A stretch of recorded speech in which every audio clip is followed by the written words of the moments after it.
vamos a comenzar con la propia presentación. Si os dais cuenta, en la presentación hemos utilizado esta analogía con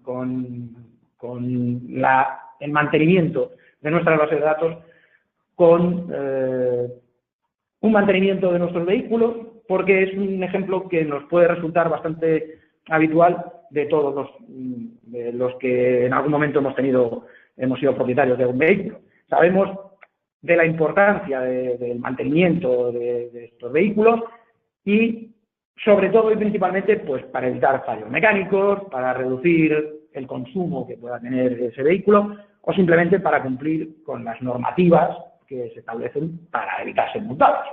Todos en nuestros vehículos pues llevamos pues la ficha técnica con las revisiones de la ITV, etcétera, etcétera.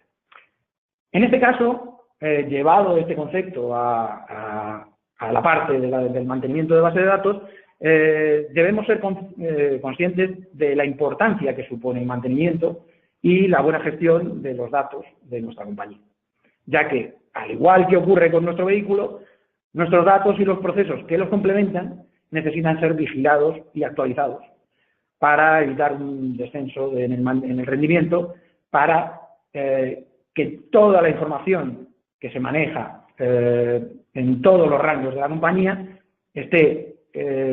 sea fiable y esté lo más actualizada posible. Además, ahora, en estos últimos tiempos, está muy de moda el concepto de los datos personales y el tratamiento de datos personales, con la posibilidad siempre latente de mantener usos de datos personales no solicitados o no permitidos que nos puedan llevar a ser multados, como en su momento puedes llegar a ser multado si tu vehículo no lleva las consecuentes revisiones al día. Esa analogía también se cumple en este tipo de casos en los que podríamos llegar a ser multados por manejar datos sin la propia solicitud o el propio permiso de la persona o la empresa de la que estamos utilizando su dato. Como presentación inicial, comentaremos que el conjunto de metodologías y procedimientos, tareas que se encargan de la puesta a punto de esta base de datos es el concepto que se conoce como MDM o Master Data Management, que seguramente ya lo habéis escuchado. Vamos a desglosar un poco más en detalle qué es este MDM, qué es lo que no es, porque también es un concepto que se suele utilizar erróneamente. Y al final del webinar espero que algunos de vosotros os hagáis una sencilla pregunta de si nuestra base de datos pasaría una hipotética ITV de nuestra base de datos.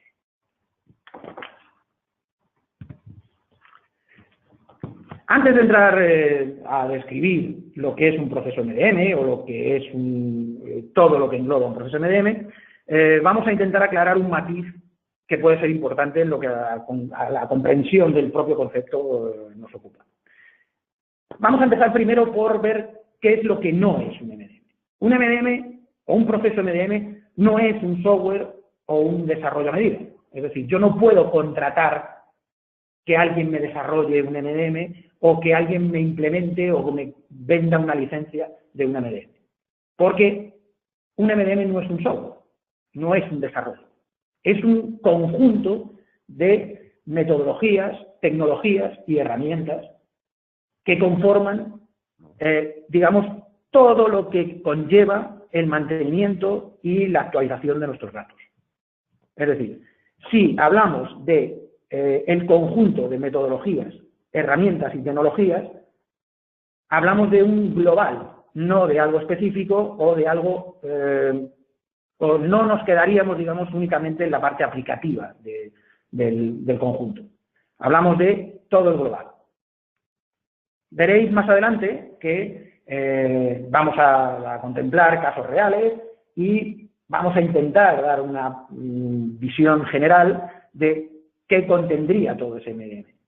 Pero quiero que os quedéis con la idea de que no es solo la parte aplicativa, sino además un MDM implica mucho concepto de definición y mucho concepto de análisis de casos de uso y de casos reales. Es decir, los conceptos, el mantenimiento de MDM se basan mucho en el tratamiento de casos y casuísticas que se establecen con casos reales y con ejemplos reales.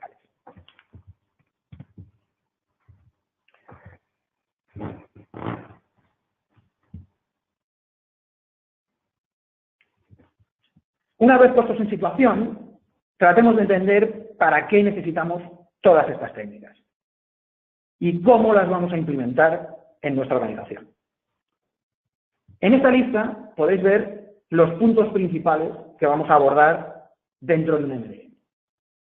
Como veis, el listado no es excesivamente grande porque hemos tratado de ser lo más general posible, pero que nos debe quedar muy claro cuáles son estos puntos. Es decir, todo proceso MDM debe cumplir todos estos criterios. Comenzando por la definición del registro básico de nuestra base de datos, de nuestro maestro de datos, el establecimiento de la estructura de nuestra información, localización de los datos clave dentro de cada maestro de datos, la definición, el filtrado y el establecimiento de fuentes de información y referencias, procedimientos de calidad de datos como normalización, deduplicación y estandarización de información, construcción como punto final del proceso de calidad de datos que hasta ahora se ha dado en llamar Golden Record, y finalmente como punto final del proceso la distribución de toda esa información que se ha categorizado, estructurado y asignado un nivel de calidad suficiente para hacerlo llegar a los puntos de consumo de esa información. Para este ejemplo, para definir todos estos puntos, hemos establecido una empresa ficticia del sector de las telecomunicaciones que, ¿por qué hemos elegido este área? Bueno, el área de las telecomunicaciones tiene unas características de complejidad que nos dará pie a analizar los casos más concretos y a visualizar ejemplos reales. Porque las empresas de telecomunicaciones que todos tenemos en la cabeza sabemos que manejan nuestros datos, que muchos de nuestros servicios, de nuestro día a día, utilizan y necesitan de esos servicios, y además el volumen de información que manejan son volúmenes, lo que nosotros llamamos, se miden en millones. Además, el servicio es tan extendido y tan utilizado en el día a día que cualquier pequeño problema supone un efecto inmediato en el cliente final. Si yo tengo algún problema con algún determinado servicio de mi telefonía móvil, de mi conexión a Internet, de mi televisión, todo eso redunda en un acceso inmediato. Es decir, yo necesitaré que esa incidencia se resuelva lo antes posible porque influye mucho en mi día a día, porque esos servicios están muy enfocados a mi día a día.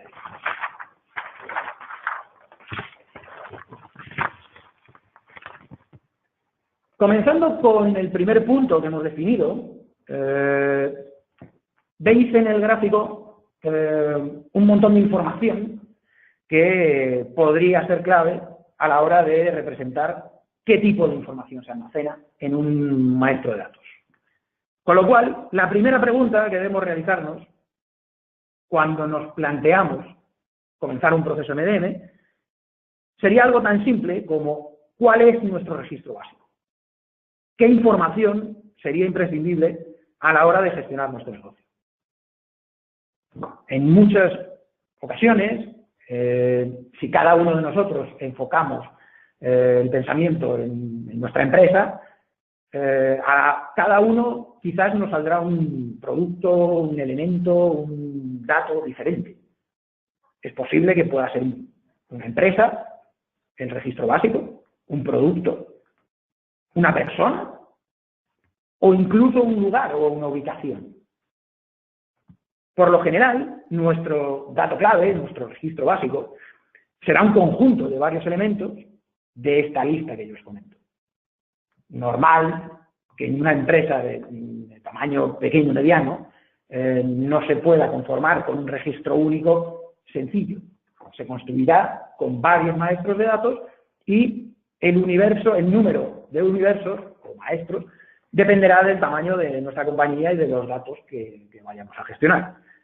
Pero es muy importante y muy relevante tener muy claro cuál es el núcleo de nuestra información, que es el registro del que partimos, cuál es el dato base que vamos a tener que necesitar para comenzar con nuestra estructura. Si comenzamos con la descripción de nuestra compañía de telecomunicaciones, su tamaño le obliga a mantener esos múltiples maestros diferentes que comentaba anteriormente.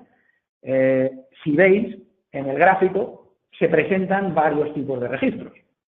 Como veis en la parte superior, aparece un listado de lo que vendrían a ser varias empresas, que podrían ser clientes de nuestra compañía de telecomunicaciones con sus datos principales.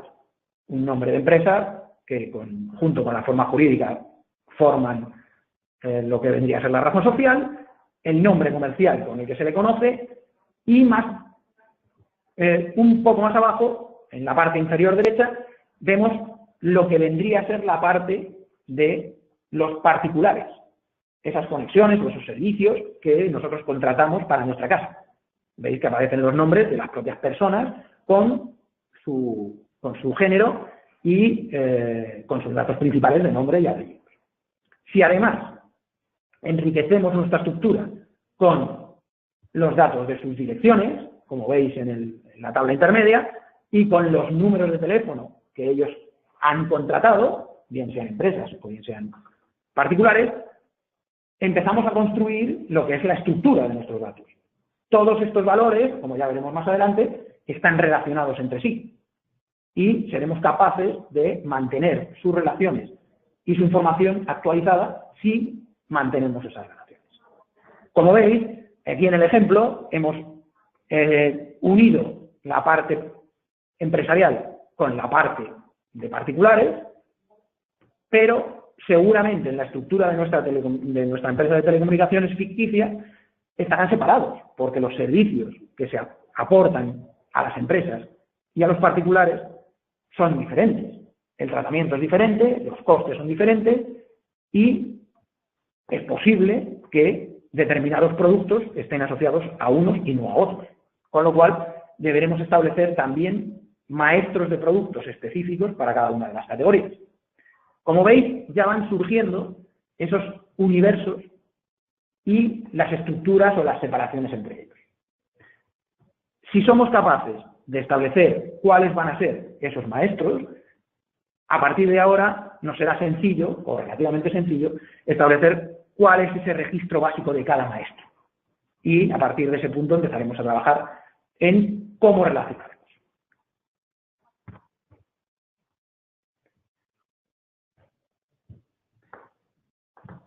Como ya hemos empezado a comentar, los datos suelen estar relacionados entre sí. Es más, nuestra estructura se basará principalmente en esas relaciones. Seguramente, si alguno de vosotros tenéis algún perfil técnico, habréis oído hablar de las bases de datos relacionales. Esas bases de datos relacionales lo que implican básicamente es relaciones entre universos o maestros de datos. Porque si relacionamos cada uno de esos elementos, que como podéis ver en el gráfico, están enfocados a través de líneas, podemos entender cómo una empresa está relacionada con un teléfono, con una dirección, y cómo esas direcciones, a su vez, están relacionadas con maestros de datos como posiciones o geoposiciones de coordenadas y códigos postales. ¿Qué significa esto? Que la estructura sobre la que vamos a trabajar debe o es muy recomendable que esté relacionada entre sí. ¿Por qué? Pues porque en determinados entornos se puede trabajar con elementos no relacionados, pero las relaciones entre las tablas nos generan una estructura a día de hoy mucho más estable, mucho más regia, en el sentido de que esas propias relaciones van a ser las que se encarguen de mantener y de avisarnos de si existe algún tipo de error entre nuestros datos. Si yo tengo, por ejemplo, un dato de una empresa que está relacionado con una tabla de direcciones y veo que esa empresa no relaciona con las direcciones, puedo estar perdiendo el enlace de esa relación. Y si pierdo el enlace de esa relación, seguramente cuando necesite recuperar la dirección de esa empresa no la voy a tener. Por eso es importante mantener estas relaciones y mantener el soporte de esa estructura, para que los datos no se pierdan.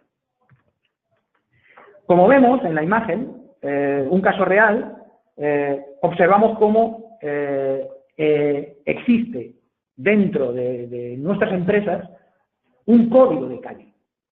Veis que en la tabla central, ese código de calle lo que nos implica es que relacionamos con nuestra tabla de direcciones no a través del literal, sino a través del código de la calle.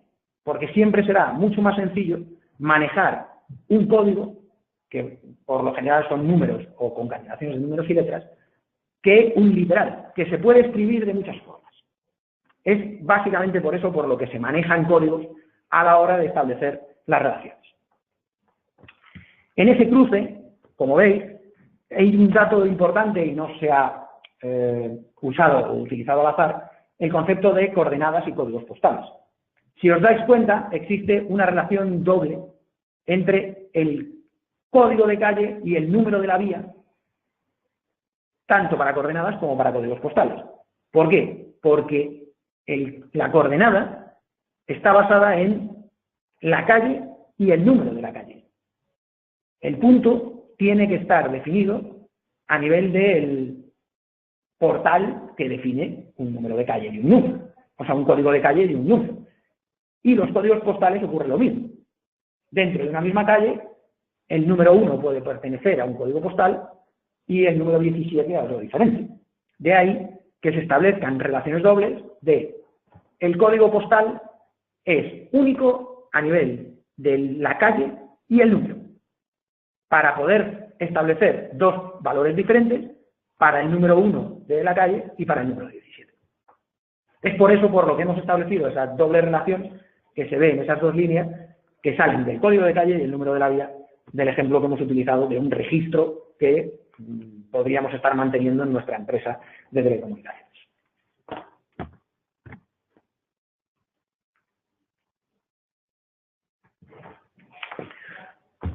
Una vez que ya hemos establecido qué datos o qué datos clave van a pertenecer a nuestra estructura de datos y cómo los vamos a relacionar entre sí, vamos a ver cómo vamos a establecer qué datos son clave en cada uno de esos maestros. Cuando se almacena información, no todos los datos tienen la misma relevancia. Es decir, habrá datos que sean más importantes y habrá datos que, siendo importantes, son más difíciles de tratar o más difíciles de concretar que otros. Pero siempre habrá un valor que nos indique de forma casi única o que trate de categorizarnos cuál es el valor real de ese registro. ¿Qué es lo que identifica a cada registro? En este caso, lo que estamos viendo es un dato real de nuestra compañía. Si os dais cuenta, podemos almacenar cualquier información asociada a nuestra compañía, pero siempre estará determinada por un valor único, como en este caso está marcado el que veis en NIF de la propia empresa. Igual que para las personas, un NIF es identificativo de forma única de cada persona, en las empresas con los NIF ocurre igual. Estamos hablando de que para una compañía el mismo NIF representa que todos los elementos que contengan ese NIF forman parte de la empresa o de la compañía. Sin embargo, podemos ubicarnos o presentarnos, nos puede presentar una situación como la que estamos viendo aquí. Si os dais cuenta, existen esos dos registros que el dato del NIF es el mismo. La pregunta es, ¿por qué los dos datos que hay arriba, en la parte superior, no son el mismo registro? Si tienen el mismo dato de razón social, el mismo nombre comercial y el mismo NIF. Pues el dato del NIF nos permite determinar que al tener direcciones diferentes, podemos asegurar que los dos registros son la misma compañía, pero uno es la sede y otro es la sucursal. Por el concepto de que un NIF engloba todos los registros de una misma empresa, pero direcciones diferentes representan sedes y sucursales diferentes. Además, si os dais cuenta, en la parte inferior se presenta cuál es la ubicación de una de las oficinas, en concreto la de nuestra sede, que por el campo clave o el registro clave o el dato clave del par de coordenadas, podemos ubicarla de forma inequívoca. Tan sencillo como que la calle Núria 57 va a estar siempre en el mismo sitio. Si va a estar siempre en el mismo sitio, sus coordenadas serán siempre las mismas, y por mucho que la empresa cambie, la calle Núria 57 seguirá estando en este par de coordenadas. Con lo cual, si nosotros aseguramos la asociación de la dirección de Data Center como calle Núria 57, al tener sus coordenadas estará siempre ubicada y no habrá ningún problema a la hora de enviar cualquier persona o cualquier responsable de nuestra compañía, porque sabemos que con esta ubicación no tendrá ningún tipo de problema.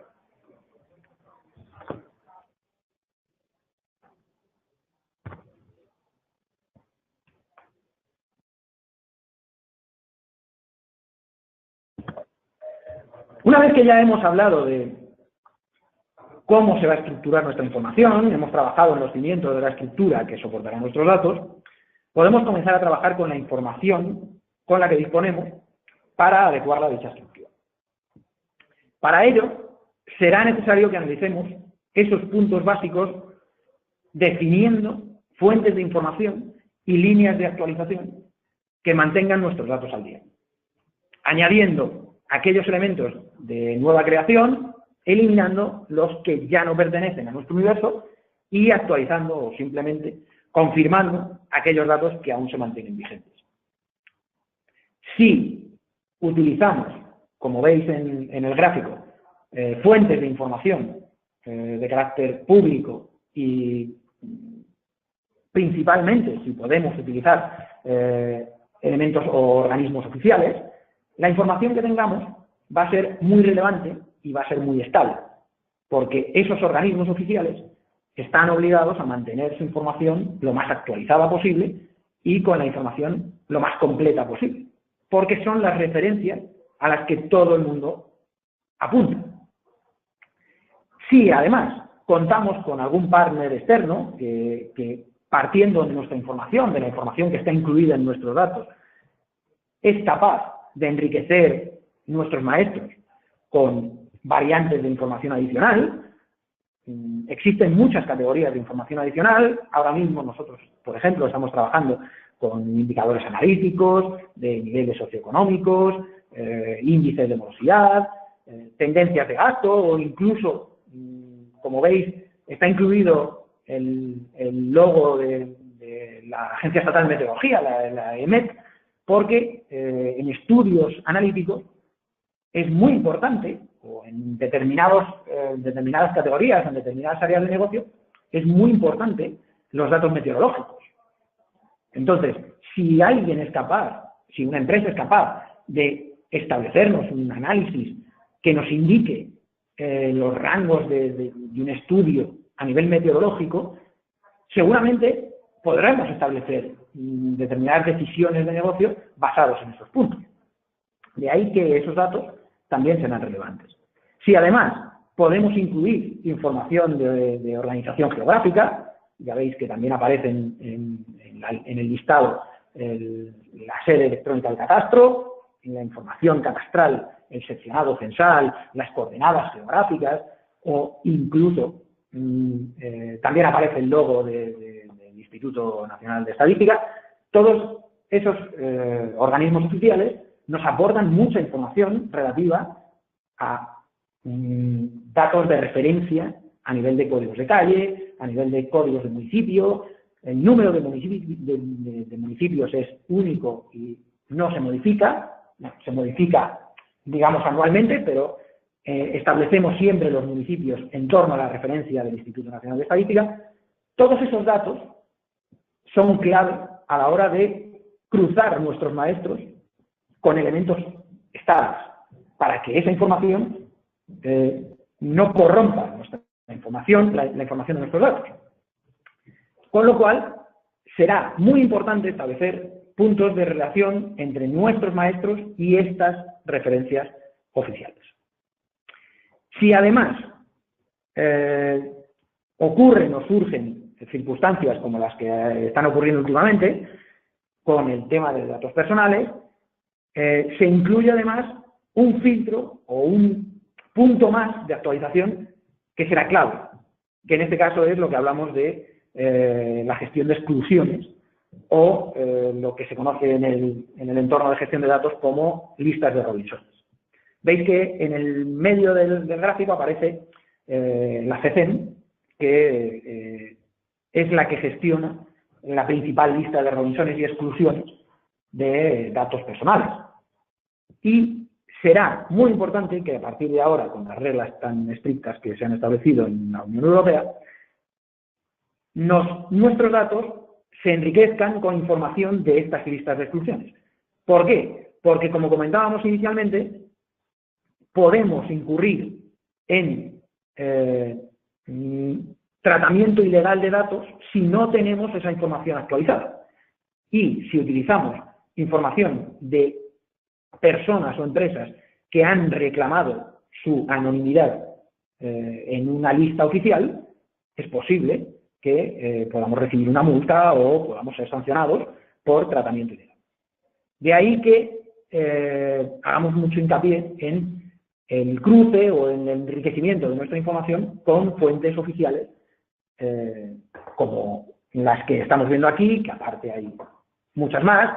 Nosotros hemos enfocado las principales con las que nosotros tratamos y con las que trataría o debería tratar cualquier compañía que maneje información personal y de datos de empresas. Por ejemplo, para nuestra telco de cabecera, será vital disponer de la información sobre serviciabilidad territorial de las demás compañías. Es un dato al que se puede disponer. Es decir, ¿dónde presta servicio el resto de las compañías? ¿Dónde está, digamos, desplegando fibra mi competidor? Si voy allí, seguramente esa empresa ya va a tener tendido allí. La mayoría de las personas van a disponer ya del servicio. Tengo que planificar un servicio comercial o una oferta comercial diferente de otro sitio en donde no hay servicio, donde soy yo el primero que voy.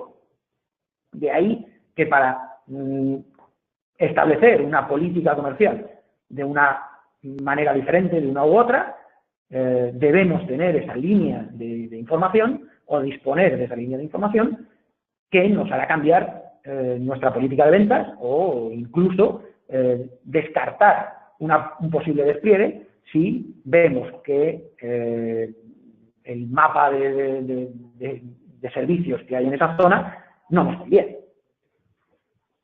Veis que existen muchos flujos de datos, muchas fuentes de datos y debemos tener en cuenta que manejar esa información en nuestros puntos, en nuestra idea, en nuestra política de datos será clave para incluirlo en nuestros posibles procesos de MDM.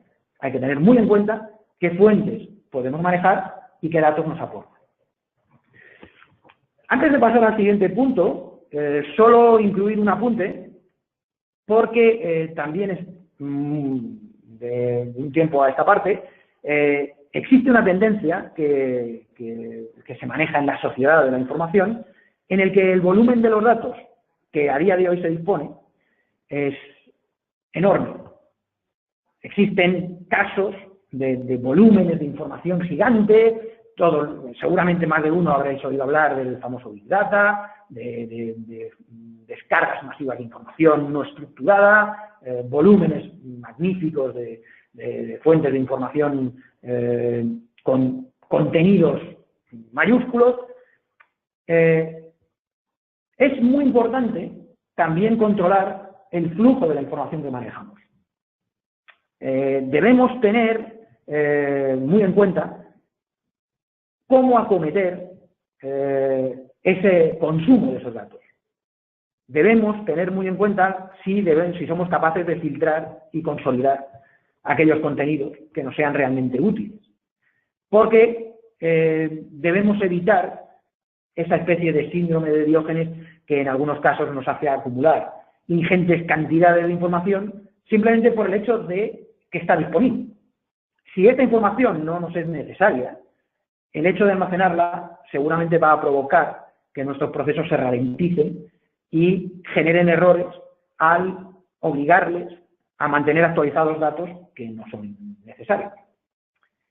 Si por el contrario pensamos que nuestro negocio necesita de nuevos universos, será muy importante que construyamos una nueva solución con una estructura de gestión de Big Data, que será diferente a esta que estamos viendo, en la que las estructuras y las relaciones son clave. Porque el volumen y el hecho de que no exista una relación implícita entre datos hace que los procesos de tratamiento sean completamente diferentes. Si queremos abordar una política de Big Data, será muy importante que establezcamos un proceso de gestión de datos maestros basados en Big Data.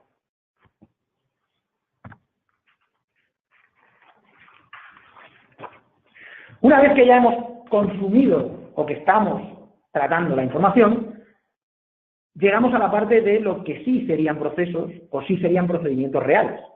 Inicialmente hablábamos de que un MDM no eran desarrollos, no eran soluciones a medida. La parte aplicativa del proceso MDM es lo que estamos viendo. Es decir, aquí sí estamos hablando de desarrollos, de procesos a medida y de soluciones que se pueden comprar. Como veis, se ve en la imagen un ejemplo de un dato que, por ejemplo, un comercial de nuestra compañía de telecomunicaciones, del área de atención al cliente, podría haber captado por una conversación telefónica. Si la razón social que se recibe es esa, y el NIF que se recibe y la dirección que se reciben son las que aparecen en la parte superior, nosotros corremos el riesgo de tratarla de forma individual y al no procesarla de forma individual conjunto con nuestro maestro de datos, corremos el riesgo de generar duplicados en nuestra base de datos, que es el principal problema de la calidad de la información que se almacena en los maestros. De ahí que existan, como veis, herramientas que lo que hacen es informar de forma correcta los registros que se reciben. Tenemos la parte de la normalización postal, que básicamente trata las direcciones para eliminar valores incorrectos y hacer enlaces contra referencias de librerías, de calles reales, para que los datos que se reciban estén siempre asociados a calles realmente existentes. Es lo que nosotros comúnmente llamamos las direcciones normalizadas. Si una calle está en un referente o una referencia, como vimos en la diapositiva anterior, sabremos que esa calle existe. Con lo cual, si nuestro normalizador cambia a la calle Nutria 57, que aparece, que es la que tecleó erróneamente la persona de atención al cliente, y la determina que la calle real es la calle Nubia 57, nuestra empresa estará correctamente ubicada. Si almacenamos calle Nutria 57, corremos el riesgo de tener una dirección incorrecta y, sobre todo, no determinar que es la misma compañía. Con lo cual, corremos el riesgo de generar esos malditos duplicados con los que nosotros luchamos cada día en los procesos de calidad de datos. Si además manejamos un proceso de estandarización de claves en la que se eliminen caracteres erróneos, se validan NIF con letras correctas, estructuras correctas, número de dígitos correctos. Todos esos datos lo que hacen es que lleguemos al proceso de deduplicación de la información. El registro que me llega y el que yo tengo en mi maestro son el mismo, con lo cual no debo crear uno nuevo, sino asignar la información que me llega al dato que yo ya tengo en el maestro.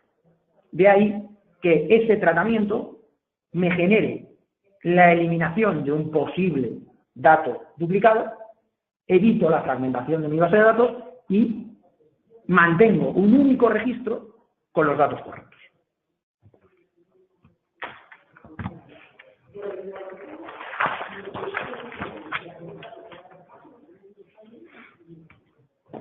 Llegados a este punto, llegamos a lo que sería el objetivo final de nuestro tratamiento de datos.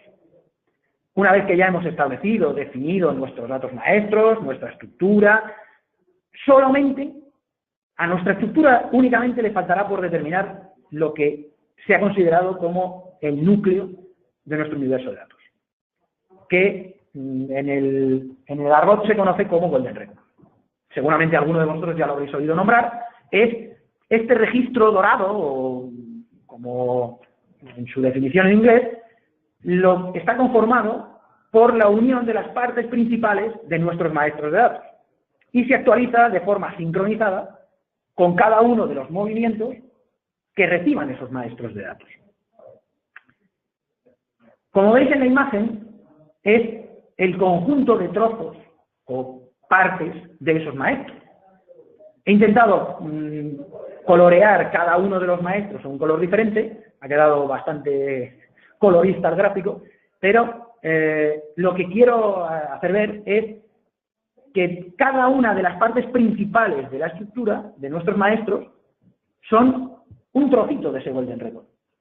¿Qué ocurre? Si yo mantengo mis maestros actualizados y mis datos, las partes de esos maestros que conforman el Golden Record están al día y no sufren ningún tipo de modificación, ese Golden Record va a estar siempre fijo y estable. Nunca va a generar errores en un Golden Record, porque se construye sobre registros de maestros que ya están mantenidos y actualizados. De ahí que nuestra información del Golden Record sea la referencia a la que todos nuestros procesos de exportación van a ir. Yo siempre iré a buscar mis datos, a los que entrego a mis clientes, de mis Golden Records, porque son estos Golden Records los que están con todos los cambios actualizados y nunca voy a permitir que este Golden Record reciba una modificación sin haber sido verificada antes en su propio maestro. Os dais cuenta que aquí tenemos varias partes de los maestros o de los tipos de maestros que hemos estado viendo en los ejemplos.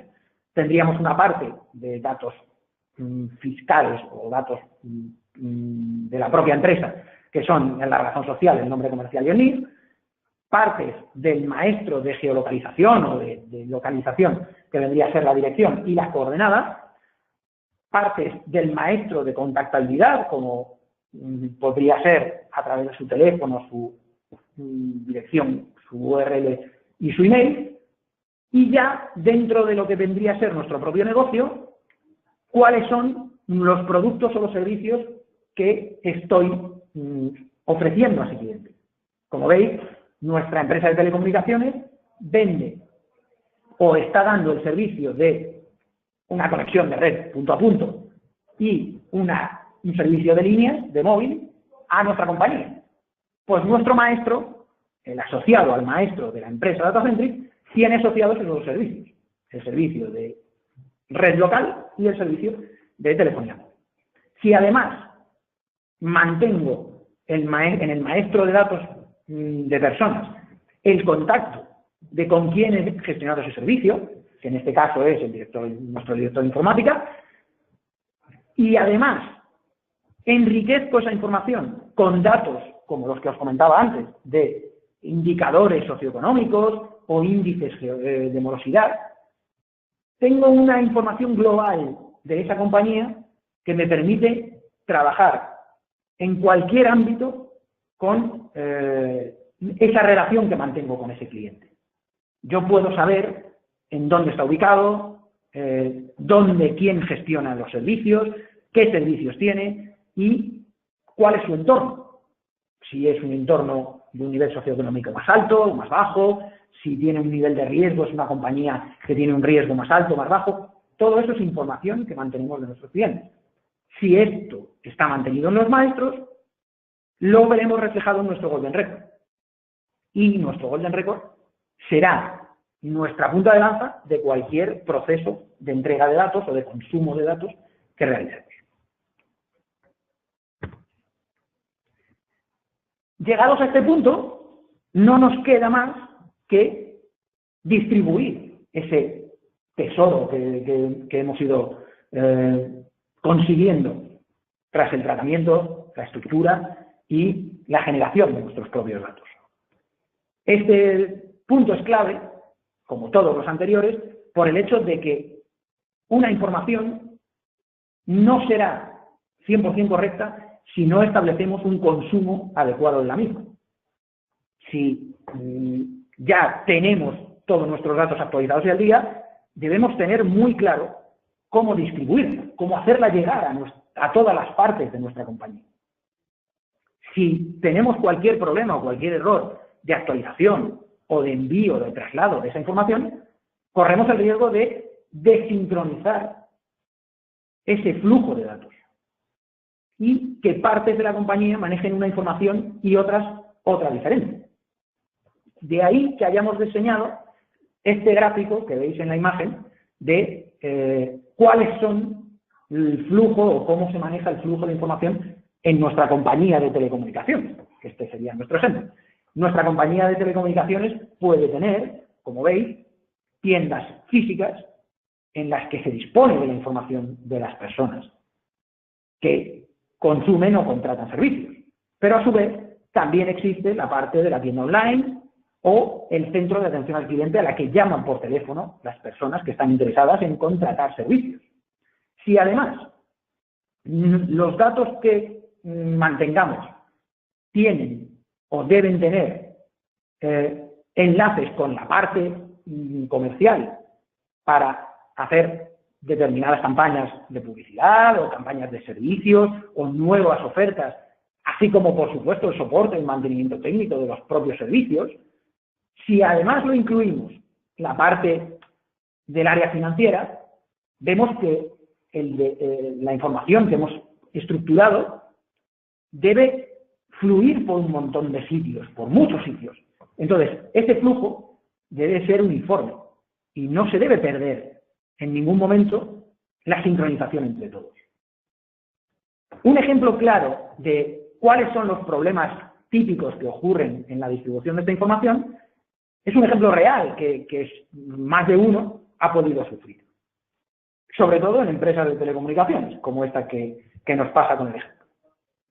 Imaginaros un caso en el que una persona llama por teléfono al centro de atención al cliente para contratar un servicio. Una conexión de Internet o un servicio de una fusión o de una conexión de Internet en su casa y en el centro de atención al cliente le contratan el servicio.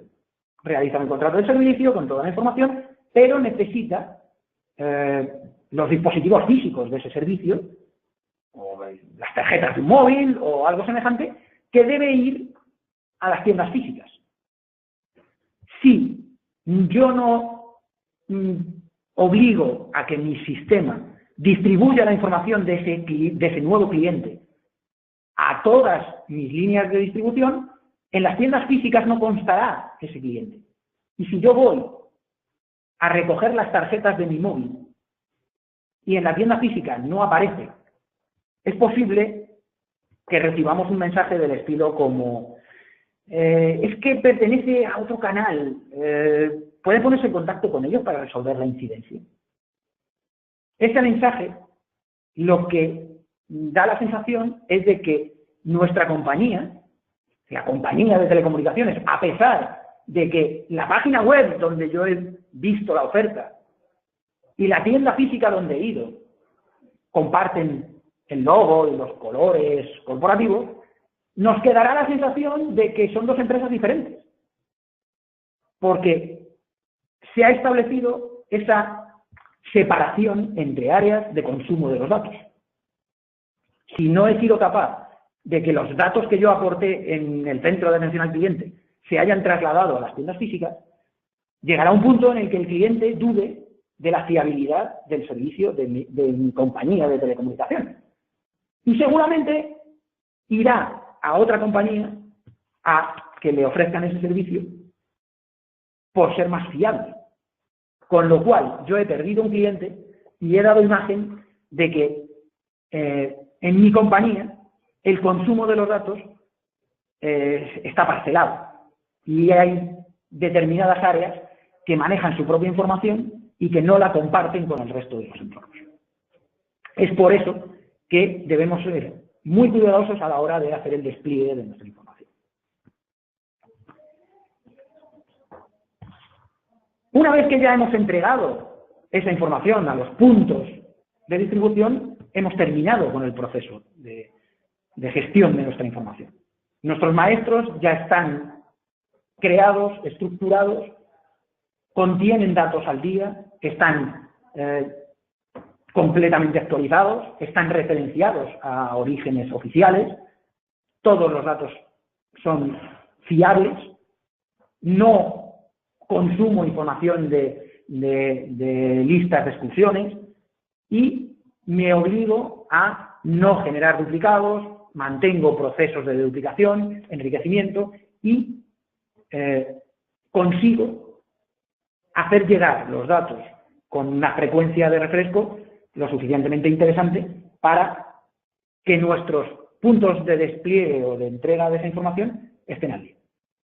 En ese punto, en ese momento, sabremos que hemos terminado con nuestro proceso de MDM o de gestión de los datos maestros o de maestros de datos. Llegados aquí, solo me queda añadir estos puntos que he puesto como conclusión, que creo que son líneas a seguir en cada proceso de MDM. Principal y clave, ya hemos visto que en el ejemplo final del despliegue de la información, en cada MDM es muy importante involucrar a toda la compañía. Los datos son de la compañía y los procesos son de la compañía, nunca de un área específica o un departamento específico, porque corremos el riesgo de establecer esas, digamos, rivalidades a la hora de consumir esa información para evitar o para mejorar el rendimiento de nuestra propia área o de nuestro propio departamento y no en los objetivos de la compañía. Por eso es importante involucrar a todas las áreas, porque al final los resultados redundan en todos, no solo en una determinada área o un determinado departamento. Incidir en lo que comentábamos antes. Muy importante las referencias a datos oficiales, orígenes oficiales, organismos oficiales. Esos puntos son lo que te asegura que un dato es real y correcto. Fuentes hay muchas. Internet es muy grande y los volúmenes de datos son gigantes. Pero no todo es real y no todo está al día y no todo está actualizado.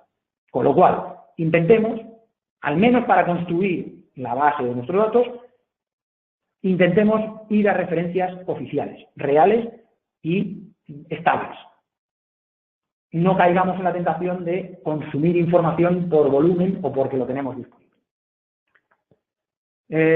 Intentemos también ayudarnos de empresas y compañías con experiencia en tratamiento de datos.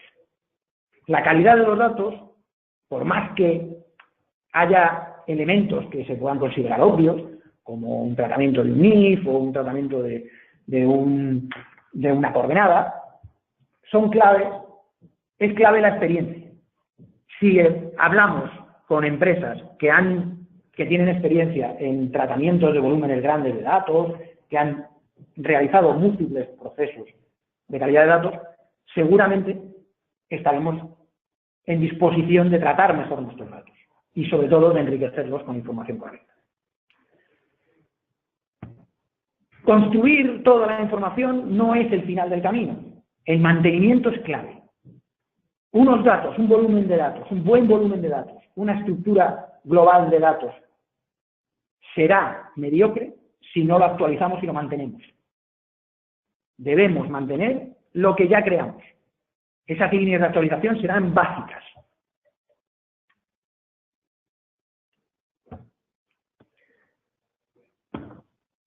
Último punto, o penúltimo punto, lo que os comentaba antes. Hay que asegurar las líneas de distribución de los datos. Todos los datos son de todos. Y debemos hacerlos llegar en tiempo y forma correctas. Quizás habrá veces en los que será necesario evitar una actualización por no desestructurar una salida. Puede sonar ridículo o puede sonar extraño el pensar que un dato puede ser mejor si no está al día. Pero realmente esos casos se dan. Hay que tener muy claro cuándo y cómo quiero tener la actualización de mis datos. Y por último, por mucho coste que suponga un proceso de calidad de datos, siempre va a devolver ese coste. ¿Por qué? Porque hablamos de fiabilidad, seguridad, eficiencia y optimización de los datos que maneja mi compañía. Si invertimos en recursos de la compañía, es importante que invertamos en ese recurso que es clave, que son los datos que maneja. De ahí que hablamos de que un coste de un proceso interno de nuestra información puede suponer al principio una inversión, pero siempre va a devolver ese coste, porque vamos a ganar en rentabilidad en áreas como comercial, en marketing.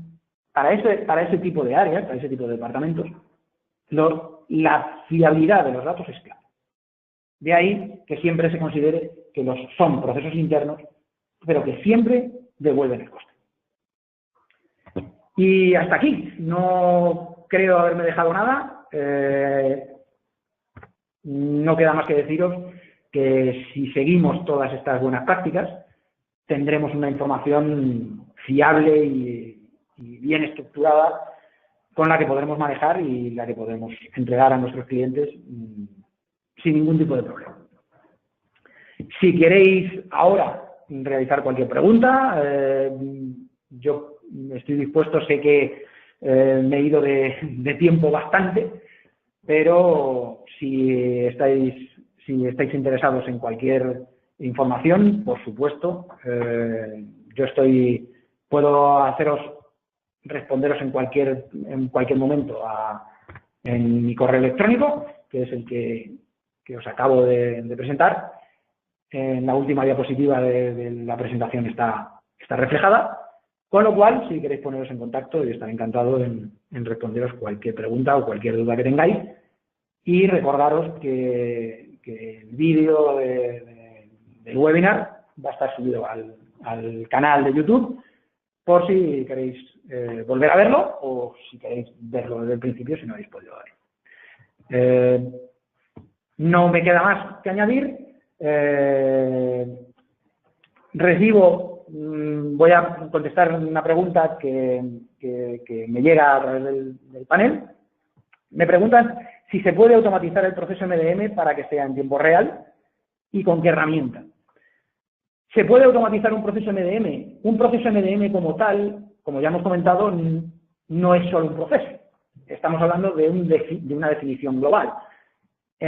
Si hablamos de la parte operativa, lógicamente se puede automatizar. De hecho, todos los procesos aplicativos de un entorno MDM son automáticos. Debemos recibir la información que tenemos y tratarla sin que exista una interacción de cualquier operador o de cualquier técnico que resuelva ese caso o esa casuística o ese incidente. Debemos tener el tratamiento de los datos completamente actualizado, completamente optimizado y automatizado para que, digamos, en su sola ejecución se resuelvan esos problemas siempre que cumplan unas determinadas características. Herramientas que se pueden utilizar. Herramientas de normalización, de duplicación y enriquecimiento de datos existen en el mercado. Nosotros trabajamos con normalizadores de desarrollo propio y normalizadores de mercado. Existen empresas que desarrollan normalizadores, digamos, normalizaciones de direcciones, que asignan códigos de calle únicos a cualquier literal de dirección. Tratamos la parte aplicativa, la parte de definición y de metodología, lógicamente, es una parte más personal o más específica y que, lógicamente, no se puede automatizar.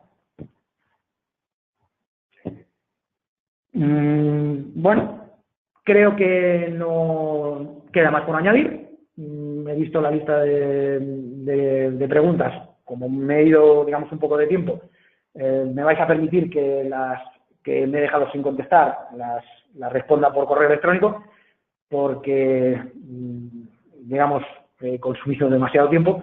Así que, nada, espero que os haya resultado interesante y ya os digo. Si queréis cualquier duda, poneros en contacto conmigo por correo electrónico y podéis también seguir el vídeo a través del canal de nuestro canal de web. Así que nada más. Muchas gracias por la atención y espero que os haya servido.